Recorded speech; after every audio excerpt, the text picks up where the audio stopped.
Hi everyone and welcome to the channel. When I first started learning about DNS way back when, I found it terribly confusing.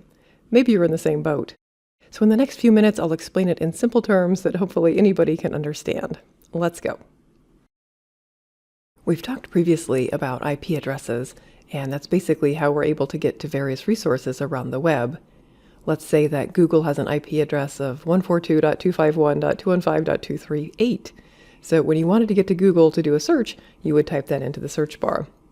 But that's pretty tedious, right? And how are you ever going to remember those numbers along with the IP addresses for the dozens of other websites that you want to visit? Instead, you want to be able to just type Google or Facebook or YouTube or whatever. You don't want to deal with IP addresses. So that translation that's happening for you is done by a DNS or domain name service. It maps an IP address to a domain name that's easier for us humans to remember. An analogy you hear a lot is that it's similar to a phone book, or a phone book number maps to a person. Though phone books are so 1900s, maybe we should update that analogy to say it's like a list of contacts in your phone. But regardless, hopefully this makes sense. It's mapping from a hard-to-remember number to an easy-to-remember name. Let's go through the different parts of a domain name, something like aws.amazon.com. The far right part, the .com in this case, is called the top-level domain, or TLD.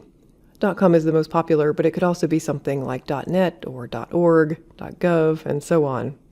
These are managed by ICANN, or the Internet Corporation for Assigned Names and Numbers.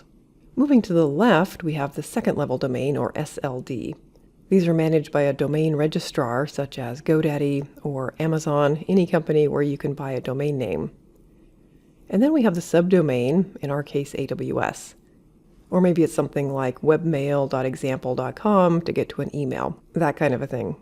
And then all of this together is a fully qualified domain name, or FQDN.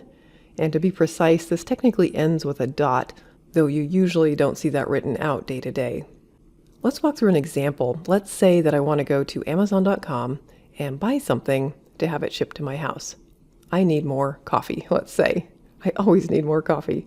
But this could be any other website as well. How does all of this work behind the scenes? Well, we're going to start in our browser and navigate to Amazon.com. We don't actually know the IP address, the actual computer where that lives, and so we go to our local DNS server. This is usually managed by the company that owns the website, or maybe the internet service provider. And this server caches DNS queries for a specified period of time, called the TTL, or time to live, and this will make it faster for future queries. So we first say, is there something in cache? Have we already figured out where Amazon.com lives? In this example, we're going to say no. And so next we go to the root DNS server. This is managed by ICANN, and we say, hey, where does Amazon.com live? The root DNS server doesn't actually know. It's too far up in the hierarchy.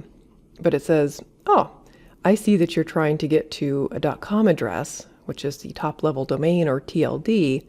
So go to this TLD name server, and that's at IP address 1.2.3.4, as an example.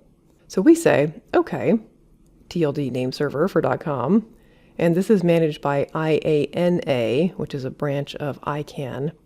And we say, hey, TLD name server, where is Amazon.com?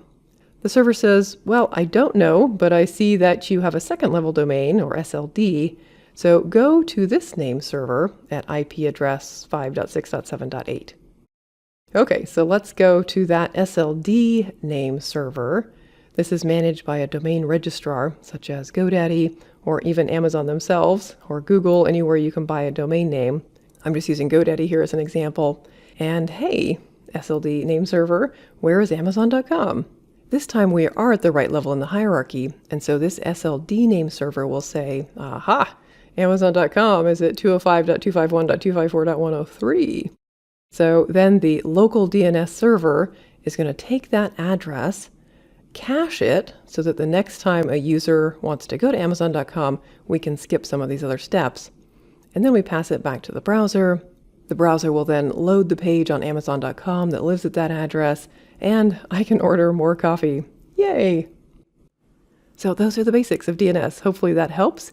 If you want to learn more about how DNS works in Amazon Web Services or AWS, specifically with Route 53, then check out the video linked above and below. Also consider subscribing to the channel for more content like this. Thank you so much for watching.